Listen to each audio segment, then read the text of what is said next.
Hello and welcome to the Reviews Brothers. We are taking a look at the complete A to Z of PS2 Hidden Gems. Games for the system that don't get talked about very often, or games that aren't always AAA titles, but can still give you a bit of fun if you're willing to give them a go, and maybe sometimes lower your standards. So here we'll be taking a look at 10 games for the PS2, starting with the letter B. There's plenty more to come, so please be sure to give your suggestions for games that I should include in the other letters in the comments below. With more than 4,000 games released for the system, I'm going to need all the help I can get. Oh, and if you want your voice featured, just like Beltbuckle Bill does, just get in touch and we'll see if we can sort it out. Now how about I shut up, you press that subscribe button, and we take a look at some games. We are starting with Bionicle, based on the Lego spin-off thingy where there are mystical robot people made up of weird Lego parts that have to go on missions and that. You know what I mean? I hope so, because I have no idea about Bionicle, so this game is all I've ever seen of it. Bionicle on the PS2 here is a 3D action platform game where you take control of 6 of the Toas, who are the robot people, and they've got to rescue a bunch of stupidly named natives on their home planet from a stupidly named evil thing that I'll never remember the name of. Each character has their own level, which is a cool idea, but it does mean that there's only 6 of them. Each level is a typical video game theme, like fire, water, ice, jungle, etc. You can't select all of them from the start though, and you'll need to complete each one to move on. What I do like though is that every character has their own play style, and while there were times where I did think it would have been nice to have a bit more consistency, it meant that things didn't get boring. You are mostly 3D platforming, and you can run, jump and attack. Weapons vary depending on the characters, but basically play the same. Your goal is to explore the levels, find captured natives, and defeat the Guardian at the end of each stage. Something that's cool is that as well as your attack, which is a projectile that you fire out of a sword, which is kind of odd, and you can't actually just swing your sword, you've got a block which you need to use to absorb enemy attacks, which is what powers up your weapon to let you shoot energy. So the game forces you to block attacks so you can fight back. This is kind of cool. Some levels aren't so combat focused though, and see you doing some rad snowboarding or lava surfing, because this was the early 2000s. These levels are actually quite fun as well. Even the other platforming levels try to mix things up, having a larger focus on swimming for the water levels, or tricky platforming in the jungle levels that are set in the trees. It's actually quite nice how they've done it all. In the levels you can also find light stones. There's 200 in each one, and these unlock bonuses like artwork, you know, the stuff that no one cares about, so you can pretty much largely ignore these. Graphically, the game actually looks pretty good. It doesn't really lean into its Lego-ness like other games would later on, but it is still detailed and the worlds are nice and varied with a few of their own unique enemies in them. The controls are decent, each character controls quite differently from the others, but they are all easy to learn and are responsive. It is a pretty short game though. I got to the last level in just over 2 hours, and I wasn't even particularly trying to rush. You can go back to previously beaten levels to collect the light stones that you might have missed, but other than that, there's no reason to. I initially thought you would need to go back to levels with other characters or ones you had new abilities, but that's not the case. It is a one and done. But still, I liked playing this a lot more than I thought I would. The camera can be a bit of a pain at times, but other than that, I didn't really find myself complaining about anything. It's a perfectly fine action platform game that is inoffensive and short, like me.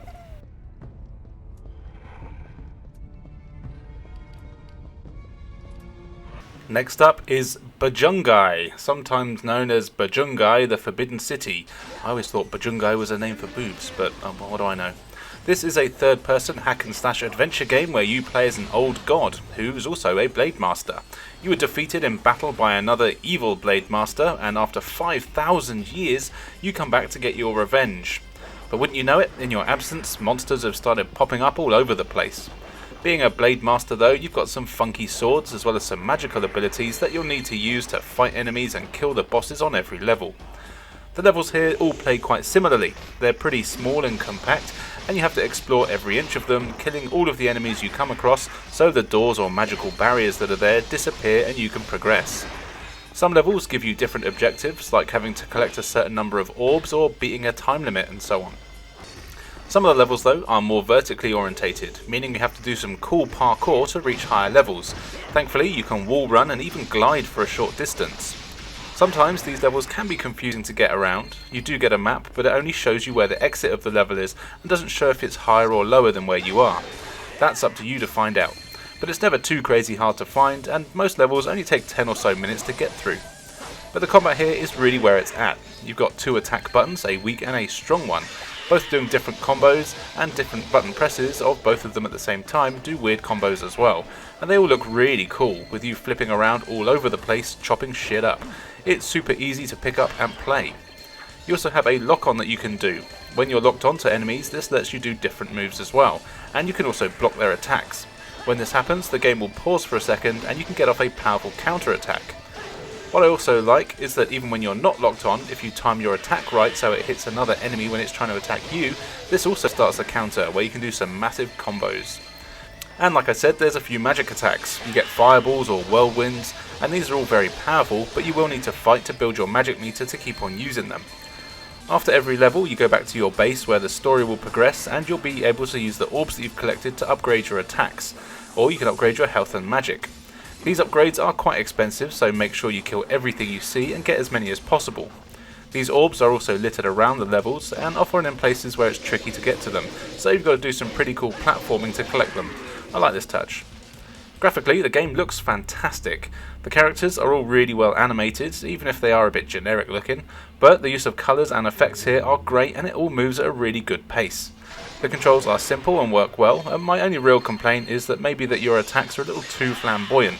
Sometimes you just want to smash a box that's next to you, but you have to do an over-the-top combo to break it rather than just kicking it. It's also one of those games where you have to wait for your animations to finish before you can move again. It didn't really affect me in combat, but it is noticeable.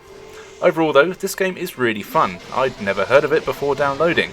I mean, totally buying it. But I'm glad I gave it a go. It does get repetitive, and it's not really a game that you'll want to play in one sitting probably, but it is only about 4 hours long, so playing it over a few days is good fun, and it's a hell of a spectacle while you're doing it.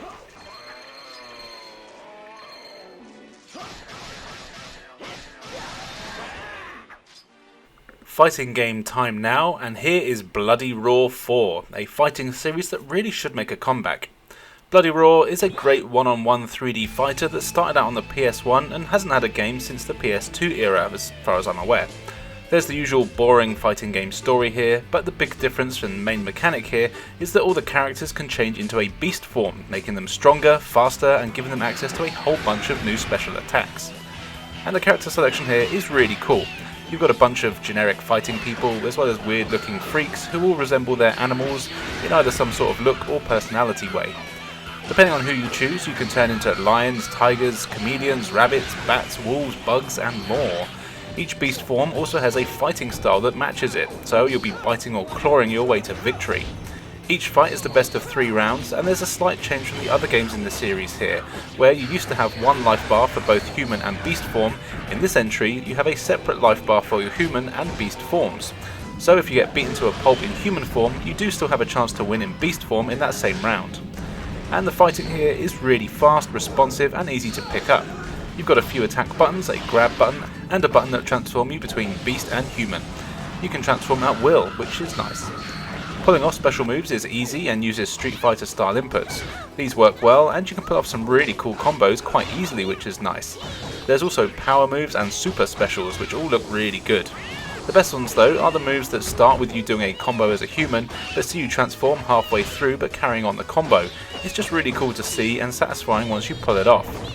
There's a few game modes here. There's a story mode with each character having their own one to play through. You also have a career mode which lets you choose multiple characters and you can unlock new moves and things for them as you play. This is pretty interesting and well worth playing through. Then you've got your training, survival and sparring modes as well as a 2-player option. A lot of effort has clearly gone into this one for the stories and the characters, and they will have animated intros and endings, which is really nice, and it makes you want to play through them all just to see what they're doing. What's also good is that I really didn't find a character that I didn't enjoy playing as. Some of them are much easier to pick up and button mash with, whereas others you will need to actually learn with, but all of them are actually pretty decent. I've been a fan of Bloody Roar since I got the one on the GameCube on its launch day, and even though it's a shame that we won't likely get another one in this series, it is nice to see that it went out with a bang. If you're into your fighting games, I would say this is probably a must-play.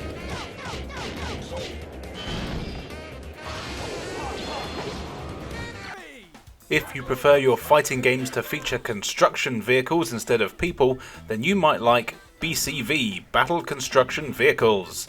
And yes, this is a real game.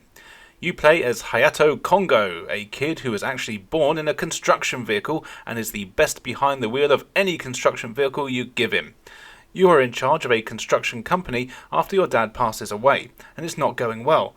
You're losing a lot of contracts, and a rival construction company is trying to muscle its way in. So your mission is to find the best construction vehicle operators, recruit them to your company, and then start raking in the business. Of course, to do any of this, you need to battle it out in your vehicles to prove that you're worthy. The story here is mental, and it's actually incredibly endearing as well. There's danger, drama, love, gay marriage, and backstabbery. It's honestly so much fun to read, and believe it or not, I did not skip a single cutscene. When you meet a new person, you'll want them to join you, which means you have to battle them in your vehicle. This puts you in a small arena with you and your opponent. You've got different buttons that do different attacks depending on your vehicle, so you'll be able to swing any arms left or right, or if you're in a digger you can raise or lower the shovel in front. If you get some distance between you, you can get up to ramming speed, and you'll need to spin, crush, wedge and plough your opponent until their machine is out of action. As you fight, you build up a special attack, which is unleashed by ramming into your opponent. These are really funny, and totally silly, but you'll always want to see what each one is. As you progress and recruit people to your business, you'll also get to play as them in their vehicles. There's diggers, cranes, bulldozers and all sorts to fight in. It's just so silly and fun. And it's not particularly good, so I'll give you that, but I had a smile on my face most of the time when playing. The computer opponents don't really put up too much of a fight, and most of the battles can be won by literally just driving into them and chipping away slowly at their health. But if you want to do the massive damage, you'll want to take the time to do some of your speedy ram attacks, or swinging your crane arms around into them, or something along those lines. But for me, it was the awesome cutscenes that stole the show. They are just stills for the most part, with some truly awful voice acting, but somehow it made me want to keep on playing. I've got no idea who the hell came up with the idea for this game, and even more confusingly, how they actually managed to get it approved to be made. But it is a great game to play through, and one you should definitely play with some friends in one sitting. You'll have a blast. Unless you're one of those people that doesn't have a sense of humour or fun, in which case I just feel sorry for you.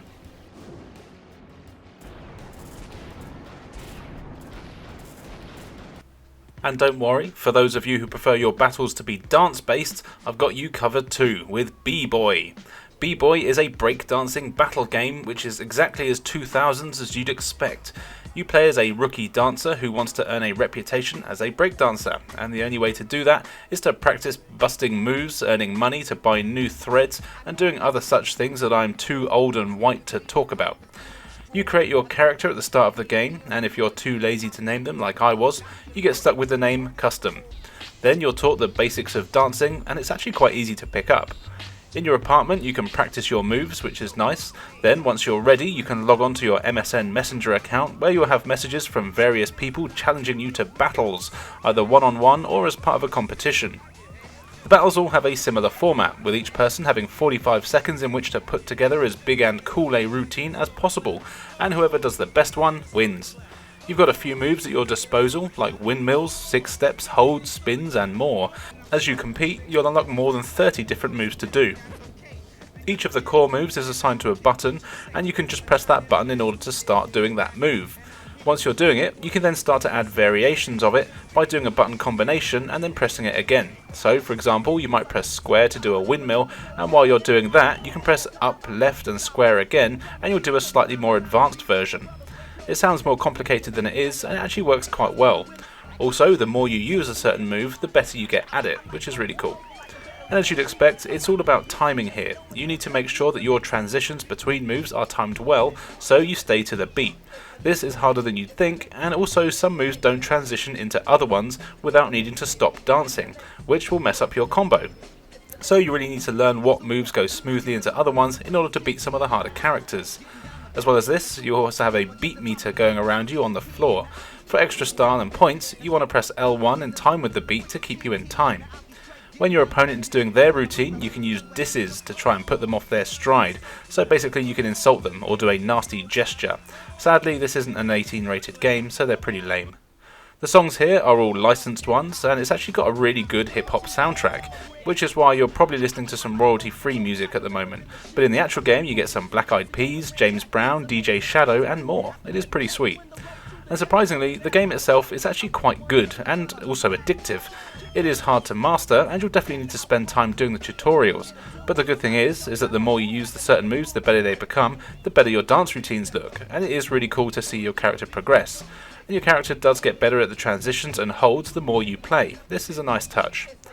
But that is all there is to it. You do some dances, unlock some moves, and then add them to your repertoire, until you're the best 2000s looking dancer out there. This is another game that I really didn't expect to enjoy, but it's actually not a bad game. Well, it kind of is, but it's something so different that it is worth checking out, and it will likely entertain anyone who's into this sort of thing.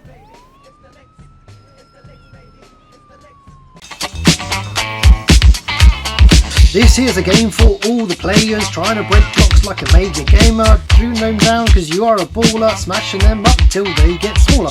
Okay paddle, get in the saddle, hit them balls so no one can taddle. A friend walks by, you wish you could beat him, but you've only one pad so you can't defeat him. Next level's coming, you are humming, the game is silent but you're still running. Screen comes on and you start to play, but you miss the return and your ball's away. Your friend starts laughing, you start farting, he gets out his pad, his name is Martin. Then he sits there and he starts to rock, and now he says, Buster Block.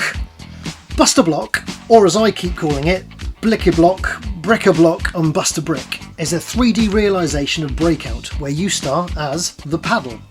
The storyline is subtly told, but essentially evil blocks have invaded Earth and can only be destroyed by balls, and bombs of course. Release your ball, then move left and right, making sure you hit your ball if it comes back to you until all the scummy blocks are dead. Sounds simple, right? And you would be correct in thinking that. While this game does have some extra spice, it barely lifts what is a slow and dull game. Sure, you can make your paddle jump, it is quite cute, and by pressing X you can make it vibrate, which makes the ball change colour when you hit it mid-vibration, and it sometimes gives you the ability to curl it. But enjoyment is strictly limited to completionists, co-op kings and bitter rivals. Maybe I'm selling it short. Did I mention there are special blocks that give you extra lives? Another one that makes your paddle bigger, and who doesn't want a bigger paddle? How about that some blocks take more than one hit to destroy them, and some can't be destroyed at all? The shoulder buttons and triangle buttons allow you to shake the arena, which can change your ball's trajectory and speed, making it easier to bust blocks. I mentioned bombs earlier, so if you hit a blue bomb, all the blue blocks die. If you hit a yellow bomb, all the yellow blocks die, etc. And as for black bombs, well, they just explode, causing more damage. I have saved the best mechanic until last. Multi-ball! Hit the correct object and fire 4 balls in all different directions, which you can hit with your paddle and keep causing massive damage. I'd be lying if I said I didn't enjoy this part of the game. The arenas are themed, there's a jungle theme, a China theme, and others that I've already forgotten. They look fine, and it is amusing to see dust falling when you shake the arena, but it is mild amusement only. Arcade mode has you playing through a variety of stages, defeat the blocks and move on to the next stage, all whilst scoring points so you can be super cool and on the leaderboard, if that's your jam. There appears to be an end to this game, but I'll be loath to play it to find out. Got a friend? Double team the hell out of the blocks with 2 paddles and 2 balls. Double your smiles. You can lose, of course, but only if your ball goes behind you, just like in real life. You have multiple lives and can gain more as mentioned above, but I only lost a ball when I wanted to, as I couldn't find a way to make the game end.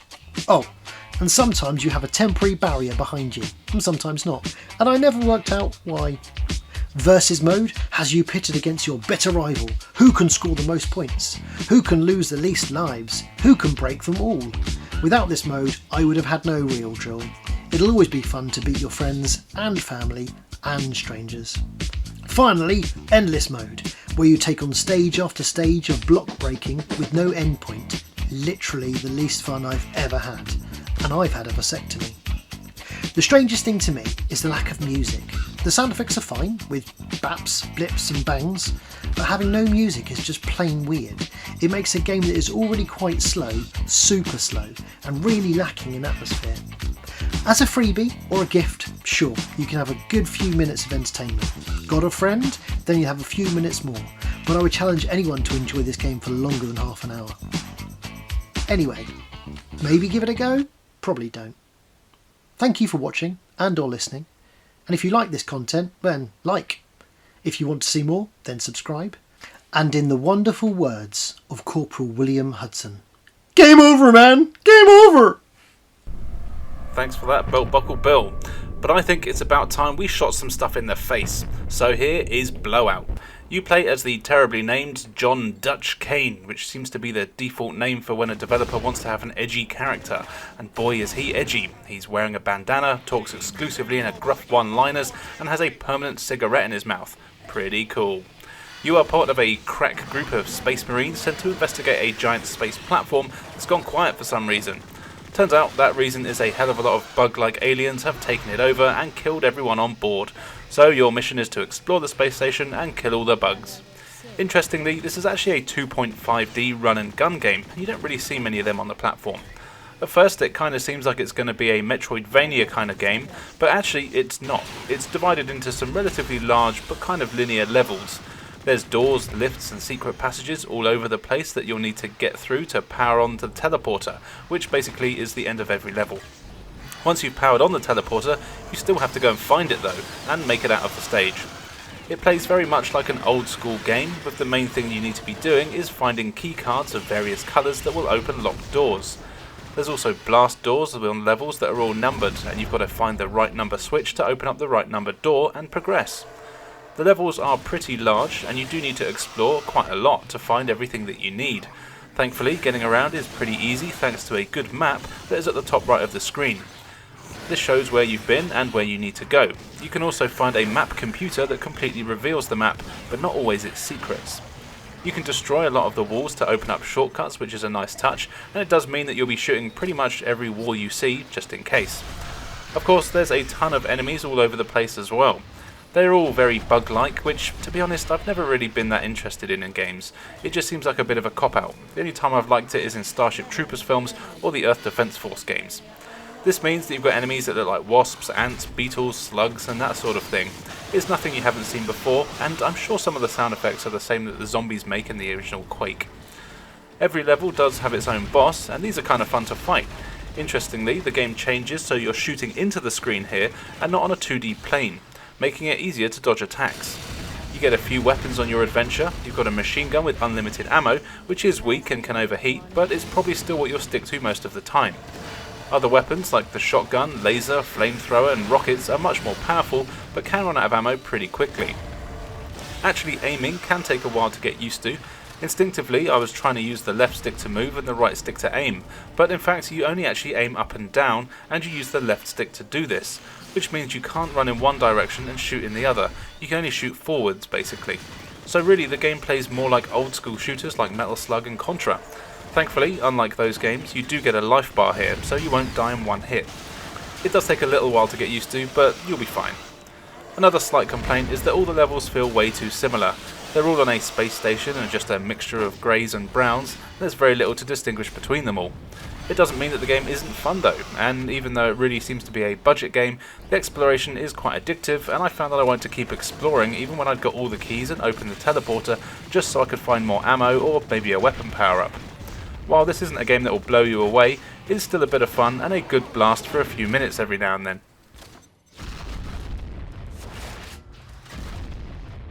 Here's a really cool hack and slash game called Blood Will Tell. You play as Hyakimaro, a samurai who has had 48 of his body parts taken away and given to 48 demons by an evil bloke in exchange for demon powers.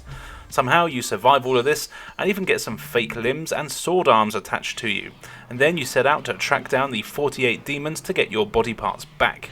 It is very silly but an awesome premise, and I love it. The game starts out in black and white as you've lost your eyes, and even then the sounds are muffled as you've lost your ears and you can't interact with anyone because you've lost your voice. But as you progress and kill enemies and bosses, you'll get these things back and will be able to see and hear properly as well as talk to people. You'll also need to get your arms back, which gives you access to new attacks and weapons, etc. It's all very cool. You also meet a little thief kid who is actually quite annoying but has her uses. She'll follow you around everywhere, but you can also give her some simple commands on the fly, like asking her to attack an enemy, look for hidden items, collect any items that have been dropped and that sort of thing. This helps in some of the larger battles as you can often be fighting a lot of enemies at once. The levels play out similarly to a lot of hack and slash games in that you're put in some quite linear, medium-sized stages that are packed with enemies, and your only real goal is to kill them all and move on to the next bit. Things do get mixed up a bit though, and sometimes you'll play as the little kid and have to hunt down certain items, or sometimes you have to go on a rescue mission where you'll need to stop someone or something being killed within a certain time limit. The game does do a good enough job of mixing things up. But the combat is the main focus, and it really is well done. You've got your standard weak and strong attacks, which come in the form of a variety of combos, and you can also block attacks and do some cool counters, and you'll need to get used to this as it's a vital part of defeating some of the later bosses. Being as you've lost your limbs, you also have some hidden upgrades, like a machine gun arm, which can be used whenever you like, but it uses ammo. And there's also a rocket launcher leg that lets you shoot explosive, which do massive damage, but they're hard to aim and ammo is very limited. You can find the ammo, as well as health and other power-ups, by killing enemies or in breakable stuff around the levels. The bosses here are of course the big focus, and they have some really cool designs, and the fights are all really fun. Once you beat one, you'll get your body part back, and you're shown which one, as well as how it changes your stats or gives you new abilities. It's really cool and a nice concept. The graphics are great, with some excellent enemy designs, which are mostly classic Japanese style monsters like zombies, those turtle things and evil umbrellas. They all look cool, and it doesn't take long for the game to start to get tricky. It is also a lot longer than you'd think, clocking in around 12 hours on your first playthrough, and the cutscenes here really do a great job of keeping you interested. This is a really cool game in just about every way, and I'm surprised that it doesn't get talked about all that much. It is highly recommended, and probably my favourite one in this video.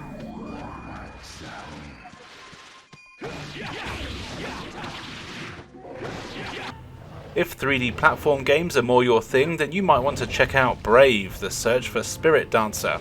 Here you take control of the generically named Brave, a Native American who rescues his lady friend from a particularly hench bear and then goes on a quest to become a warrior by taking on some traditions of his tribe. This will see you go through a variety of locations, from jungles and deserts to frozen tundras and of course forests. You're always given a few objectives in all of these places, and you'll need to explore every inch of them to complete your objectives, like killing certain enemies, finding certain items, you know, the usual 3D platform things. But also, you do have some pretty cool things like tracking animals, which you learn to do early on and lets you find hidden footprints around the levels. These often lead to new items or enemies that you need to track down. You can also learn to use nature in helping you out, becoming friendly with certain animals and learning their calls. Doing this lets you call birds to help you by dropping items from trees or even taking you to places, or just revealing hidden items. You'll also find cave paintings hidden around the environment. These are vital to progress, as using them shows you techniques used by your ancestors that lived in the area and how they survived. So some paintings will teach you how to use fire, or how to track, or how to craft items like axes, which you can use as a weapon, or to climb ice caps. It's all pretty cool. If you ever get stuck, you can use your spirit stone that was given to you by your grandfather. He'll give you some advice about what you should be doing. I like this, and it never tells you exactly where to go or what to do, but gives enough of a hint to point you in the right direction. There are of course a ton of enemies all over the place as well, and these are all different depending on where you are. So in the desert you'll get bugs, in the forest you'll get evil birds and wolves, and you even get to fight skeletons and other things that have come to life to make your life a misery. Thankfully, controlling Brave is very responsive, and using all of the abilities you get is easy. The combat is simple enough with just one attack button, but you're fast and nimble, and it really does help make the game enjoyable to play. Graphically, it's got a nice cartoony style, but I do have to say that I'm not a big fan of the character designs. They look kind of strange and goofy, but it's definitely not a bad looking game and has some really cool designs in the locations. It's not a particularly difficult game, and other than a few times where I got stuck with where to go, I didn't have much trouble at all, but it really did make me want to carry on playing. I've heard a lot of people give this game a lot of crap, but honestly I don't really know why.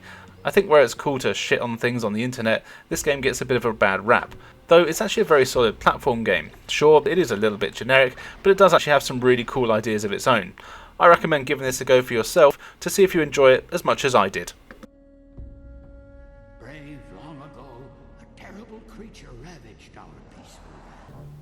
And finally for today, here is Battle Engine Aquila. Here you are a pilot for a battle engine. You get caught up in a war between the evil Muspels and the usually peaceful Foresti. Thankfully the Foresti are good with tech, so don't go down without a fight. The battle engines are mechs that have two forms. One lets you fly around for a short while, and your main one, which sees you running around on your robo feet. You'll need to switch between the two modes regularly to take out an army of robots that will are out to blow you up. Levels see you going on various locations around the planet which are under attack, and really your main objectives are just to blow everything up. You'll be fighting other mechs, flying things, tanks and more, and there's times where you'll need to blow up enemy bases or of course defend yours. In fact, that's basically the whole game. Thankfully, you've got a fair bit of firepower at your disposal. Your battle engine starts out with laser cannons and a machine gun. The machine gun uses ammo and the lasers use energy, which has to be recharged just by not using it. After every few levels you get new weapon loadouts for your craft, giving you access to missiles, beam lasers and more homing things that are powerful, but obviously have to recharge every few seconds. New enemies are also introduced, but there's not a whole load of different ones, which is a bit of a shame. The actual combat though is decent and it all plays very smoothly. The game has a generous targeting system which really helps with the bigger battles, and the whole thing is played in first person. Some of the battles here do get pretty massive, and I did at times have trouble knowing where I should be and which group of enemies I should be focusing on. You've got a couple of radars, one which shows individual enemies that are close by, and the other one is sort of an overview of the whole map, with the red sections showing where enemies have most territory. Basically, you want to get all the red to disappear, though you never really know where the bombing raids are coming from or the ground attacks. You do have a ground commander that is sort of shouting at you the whole time, but sometimes I'd go after the bombers and then fail the mission because the ground troops get too close, or vice versa. There is a bit of trial and error here. The levels themselves are never too long, so the fact that you have to restart the missions from the beginning every time you fail wasn't really the end of the world. And blowing things up here is well done, so you never really mind anyway. The graphics in the game are decent. I think this was quite an early PS2 game, but it still looks clean and crisp, and it's easy to see even the tiny enemies in the distance, which is good. The maps are never particularly large, which really helps keep the action fast and smooth, though there was a little bit of slowdown. My main complaint is that most of the levels basically all look the same, taking place on various islands, and the only real difference seemed to be how many trees were knocking about. Though the controls here are easy to get used to, and the fact that you unlock new characters and weapons to use, each with their own stats, really kept me playing. There's also a ton of levels to get through, so it will keep you busy for a while. I did find that I do a couple of levels though and need to take a break, as the variety wasn't great and you do start to get bored. Though overall this is a pretty cool game that I'd never heard of before looking for games for this video, and I'm glad I played it. It is good fun.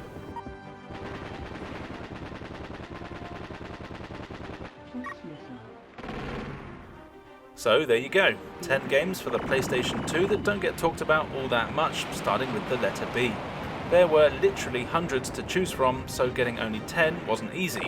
What other games could we have included? And don't say Beyond Good and Evil, that is definitely not a hidden gem at this point. Still an amazing game though. Now, all that's left for me to say is keep putting your suggestions below, and thank you for joining us, and we will see you next time.